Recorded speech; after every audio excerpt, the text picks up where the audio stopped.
this show, you'll find inspiration, motivation, and advice from experts, as well as valuable tips on how to get started or improve your business. Let's dive into how you can begin and grow your wisdom business. Inspiring others looks different for everyone. How will you inspire?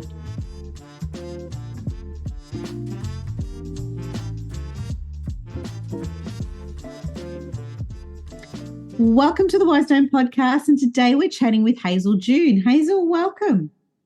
Hi, thank you so much, Nikki, for having me on. It's exciting to be able to talk to you because I've seen your name pop up before, and, you know, the whole world of coaching, there's a lot of coaches out there and so forth. So I'd love you to be able to share what makes you unique and who you are and why you're in this world. Yes, absolutely. So I was a corporate trainer when I had my 9 to 5, and then I stumbled into online entrepreneurship way back in 2017, 16. Yeah. And that prompted me to, get into online entrepreneurship. And that's also what introduced me to the world of online courses and info products. Back then, online courses aren't really a thing. It was just starting. Everyone was doing ebooks back then. So because I have a training and development background and I really want to dive into the online entrepreneurship things, I can work from anywhere and be with my kid more. I decided to start my online business, and that online business, it was a side hustle for a couple of years before I fully transitioned. And instead of me learning a totally different skill, like what others are doing, like Facebook ads, or funnels, or website and stuff like that, I decided to leverage my existing corporate skills and background, which is learning and development. And great thing, online courses starting to boom that time. And so that's the reason why I got into online courses. Love it. And like you said, leveraging your past experiences. And, you do get people out there that are just sort of in that sort of marketing realm, or, the new algorithms of this. It's just a constant, which is awesome because I love learning something every day and be able to pass that on to other people. But your background, your experiences and everything that you've really learned have stayed with you. They're the real things that you're really teaching, and they'll always come through anyway, no matter what you're doing when you're coaching or teaching courses and so forth. What's the biggest thing that you really orientate around based on your clientele, and where are your clientele? My clients are typically US based. I do get clients from Europe from time to time. I had clients from there, but mostly it's in the US. And because I also work Eastern hours, mostly. That's where my online course clients are from. And they're typically coaches and consultants, experts in their field who would love to monetize, their knowledge and their specific framework and sell it on demand. So where do you go down that path? So they get in contact with you, and then you sort of take them through the process of getting what's in their head out onto online. Yes. Sometimes it varies. Sometimes they already have a course idea. They just can put it into paper. Others, they already have existing thought leadership content. So we just repurpose. They already have and repackage that into a course that gets students results. So it really depends. But most of the people that I've worked with, they're already experts in their field. It's just that their content is all over the place, or it's not organized in a way that they can sell it as a whole package. So that's where I help them out. So I don't do launches anymore. I used to, but right now I'm more focused on curriculum design and content development. Yeah. So just sort of drawing out more information from what they're delivering and really focusing on bringing out more out of them, I guess, in the end. Yeah. Drawing it out. And that's the hard part too, isn't it? When you've been in the industry that you're in and you decide, okay, I want to help people, guide people, teach people, whatever it is. It's very hard to transition that. Like, get it out of your brain and put it into a way that you can actually teach people and through the processes and so forth. And I think a lot of us are aware that, yes, okay, if we're teaching something, they're not going to know or understand maybe the lingo of the industry or whatever it is that they're teaching. So building a proper curriculum and understanding what the goals are in each lesson and so forth is a major thing. I remember when we were setting up the courses section in our module and in our platform, one of the things we had to put in there, like a feature or functionality in there, was ask the question, what is the goal that you're trying to achieve in this lesson? And it's interesting because our users sit there now and go, it's actually good having that there because it makes us think, what is the goal of this lesson? And the members, their teachers, their students, the students or the members that go in and do the lesson, they sit there and go, okay, this is what I'm supposed to get out of this lesson. And they'll be on the right track to have that right mindset. It's very, very hard when it comes to that sort of stuff. I'm not a teacher by any means, but, learning all this stuff is, what happens when you start building these sort of platforms. I'd love to ask you, what has been, you mentioned you started this a while back, and I think, it's a good point to touch on because we start these businesses like sharing our knowledge and everything, and you might not go in there full throttle. Like it's just like, okay, this is my side hustle, whatever it is. At what point did you discover that, yep, I'm ready to go full time? Was it monetary? Was it, what was it? Yes, financial.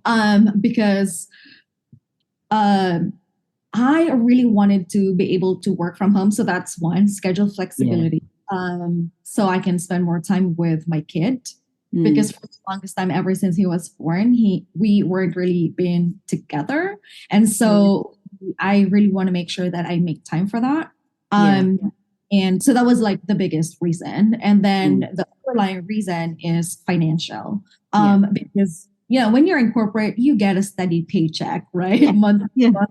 You know exactly what you're going to get and you're getting it. If you have an online business, if you don't have retainer clients or, monthly, if you have a membership program, you will have like monthly recurring revenue, but that can also fluctuate monthly. Yes, correct. Yeah, that's right. And so having that peace of mind that I'm not going to get worried about my finances if I go like all in, business, that solidified my decision to go full time. So that happened during the pandemic, actually.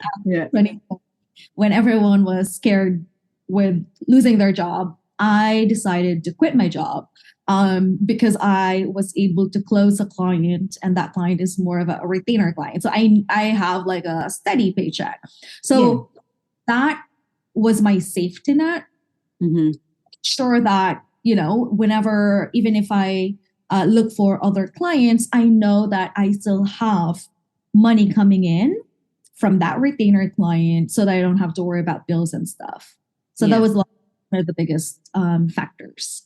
Yeah, no, that the reason I ask that is because so many people out there and so many of us out there that sort of go down that pathway, there is a moment of you have to also like think about, just give it time. It will happen. It will happen. Sometimes, you don't have a choice, and if you don't have a choice, you don't have a choice. You just make it work.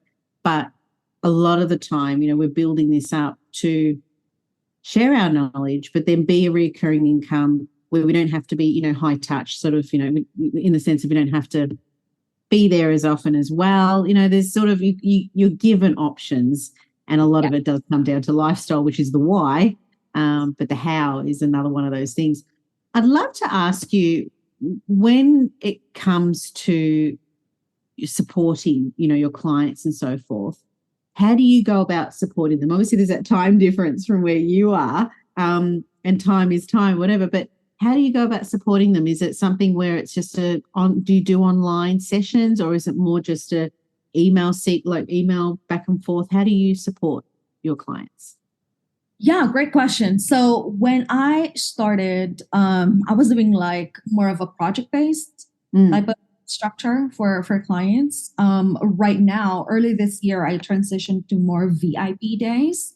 Because it's more efficient, both for me and the client, and we get things done on a scheduled time. because the way project based, I'm not sure if you're familiar, but with client projects, usually priorities change or something happens. And so, timelines Things get shift. delayed. Yeah. Yeah. And so it impacts not just me, but also the client, right? Because they want to get the course out there, but sometimes life happens. So that's the reason why I transitioned to VIP days. And right now, the way I support my clients is that we do online sessions before the actual VIP day.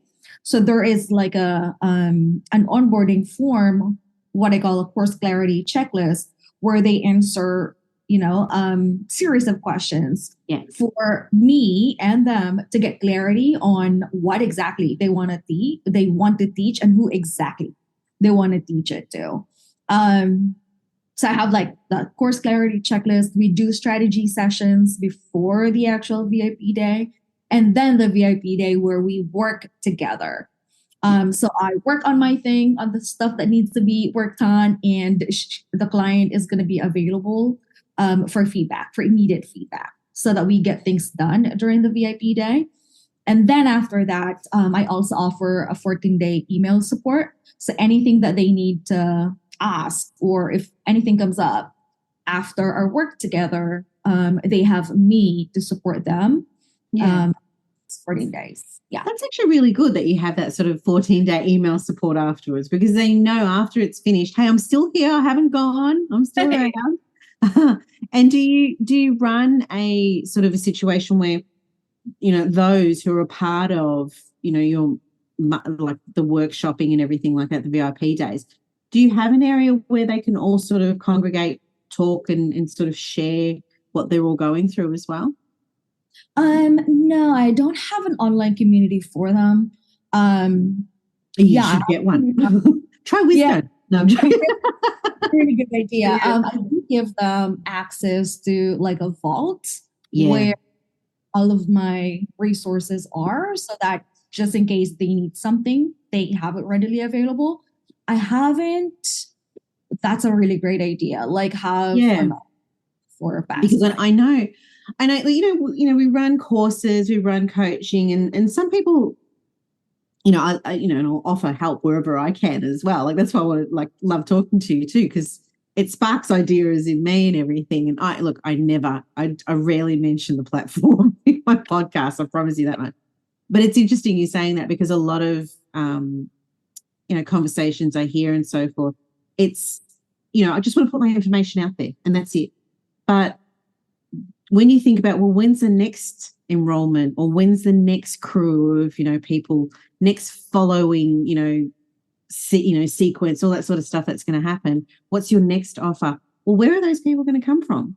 And your initial, like for example, we were talking to someone not long ago, and we're working on our avatar and who we're marketing to and everything like that. And someone said to me, well, you're not just marketing to coaches or course creators or membership. You're also, have you thought of retreat hosts?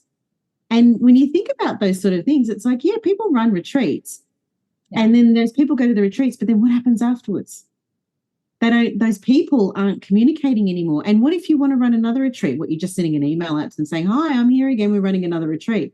It's like you can build a community from that. So it's sort of that evolution. And that's what my next question was going to be, was, which is why I asked, how do they talk and everything? Because have you, where's your next evolution of your business going to go? If you plan on doing that, of course, but, do you plan on sort of growing it further, or, changing in any particular way? I haven't thought. I haven't thought like too far out in the future, because I'm also right now working on a different business, an e-commerce business, and that's taking my time, most of my time. But I do have plans of creating an online course about side projects, like side hustles and stuff, because that's where I started.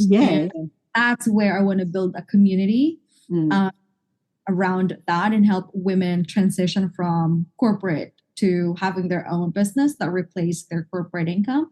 Yeah. That's in the pipeline for sure, and not Yeah. just sure exactly when that's going to be launched. Yeah. It's an evolution to a degree, isn't it? It's like an extra offer that bounces off what you currently offer. So that's, I think all of us have to constantly think of those sort of things when they happen. Who knows when? Because it's not like our days are full with nothing. But no, I totally understand you there. What are some of the topics that consistently come up with your clients when it comes to you helping coach them through? It's usually about organizing their lessons and what actions they need or action items need to be in there for the students to take. And then also tech usually comes up pretty a lot. Because everybody is not a fan of tech. So that also comes up for sure. And then how they can, pricing. That's another one. Isn't it? Yeah, pricing is always a big question, isn't it? What's your answer to that one? Let's go a little bit of a, offer here to everybody and let them dive into your brain. Yes, for sure. So pricing really depends on what exactly you are offering and the type of support you're going to be providing for your students. And because pricing is all about exchange in value, right? So they need to see how much valuable your course is for them. And it pays to see the difference or comparison between the different solutions available to solve your target market's problem compared to the online course that you're going to be providing them. So that's one thing that I would love for them to factor in. And then the support that they're going to get from your course. So if it's a completely self-paced DIY, do-it-yourself course, then it's going to be in the lower price range. If it's more of a mid-tier online course where there's community, there is some sort of office hours or Q&A sessions and stuff, that's sort of like mid-tier. And then we have high ticket where you offer more support, direct support from you. So it could be that there are accountability coaches, and this is for higher ticket, like over $1,500 and above. That's where you have coaches in the community. There's accountability pods. There's one-on-one sessions and stuff. For mid-tier, that's more like sort of like a general group coaching call where like a forum sort of. There's online community, there's coaching, and that usually ranges from 500 to 1,500, and then 100 below or 500 below. That's the lower ticket, the DIY version. Self-paced. Yes. How do you decide, do you help out your clients with understanding whether something should be evergreen or, once or twice a year it goes out there? Do you sort of discuss those things as well? Yes, from time to time. Most clients already know if they want an evergreen course or not. There are certain clients who are not sure yet. So deciding that really depends on how often do you want to launch the course, right? So if you have the time and the resources to launch it live in a certain frequency, then it makes sense to do like a cohort based. I was just wondering because, if you've got a high price, like a high ticket course, let's say, and you've got to be in there running that evergreen, you wouldn't run that evergreen, obviously, because your time is going to be implemented in there. So it's got to be obviously released in blocks or launched in blocks, I guess. It'd be more like lower ticket items, wouldn't it? That would be the more evergreen stuff. But where I guess it's like that balancing act of, okay, well, if you're not needed there as often, well, then that can be more evergreen. Whereas if you are needed there more often, not so much. Yeah, or if you have a team of coaches who can support it. So say my client, we have the online course right now. We have like a $24.97 course, and that's evergreen. We also have a $5,000 course, and that's also evergreen. And that's because I've placed different support systems that even if the is not there, it's still working. It's a machine that constantly. So as long as you have that support system set up, you can put it in Evergreen. The challenge with Evergreen, really, apart from, of course, this student support, is the marketing side. Because you need to have an Evergreen funnel. Yes. Yeah. Yeah. Yeah. Well, if the income's coming in constantly, then you can afford the constant marketing costs, I guess, with that.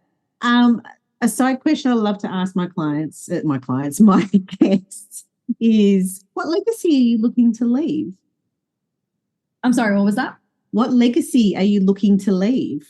Oh, yes. That's something I've been recently thinking about. And I always come back to empowering women to make their own money, and also being able to live the life that they always wanted and not somebody else's dream.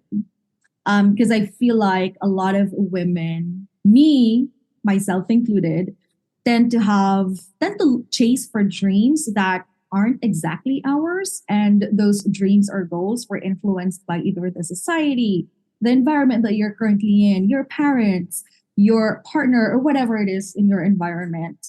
And so I guess making sure or helping women to discover whatever it is that they want, that it is okay to live the life that you want and you don't need others' approval in order to live that lifestyle that you want, and empowering them to do so and having the financial resources to be able to do it. That's the thought that always comes back to me ever since. Yeah. Say that again. Ever since I started my own business. Yeah. Yeah. Awesome. Absolutely awesome. Well, do you have an offer that you'd like to share with our audience today? Yes, for sure. So I do have 3 different VIP days depending on what exactly you need help with. So I have the makeover, the VIP makeover, which is more for those who already have an existing online course, but they want to level it up and ensure that their students are actually implementing the course. So from the word itself, makeover, so we're revamping your online course. So that's the makeover part. And then I have the blueprint, the VIP blueprint. This is for those who've launched their beta or pilot classes and they want to turn that into a more scalable program. And then the last one is the VIP intensive. And that's not a day, it's more of a week. And that's where we're starting everything from scratch. Yeah. Wow. Again, Hazel, thank you so much for your time. I really appreciate it. All of the details of Hazel's offers will be in our podcast summary below. Be sure to click on the link and don't forget to subscribe. And do leave us feedback. Every bit of feedback helps. Thank you so much again, Hazel, for your time. Thank you. So glad to be here. Thanking our sponsors today and every episode that we do go live with, Wisdom and the Wisdom on Wisdom events. Be sure to check out details in our summary below. Wisdom is our learning and content management platform for anyone who's sharing their content online through memberships, courses, challenges, creating a community and engaging with their members. All details, like I said, are below in our summary. Thanks for listening to the Wisdom podcast. If you enjoyed and have been inspired by this episode and you'd like to support the podcast, do subscribe and please share it with others. Post about us on social media or leave a rating and review. To catch all the latest from me, Nikki Kelly, you can follow me on Instagram at Wisdom Podcast, WISEDOME podcast. I'm Nikki Kelly. Thanks again, and we'll catch up next time.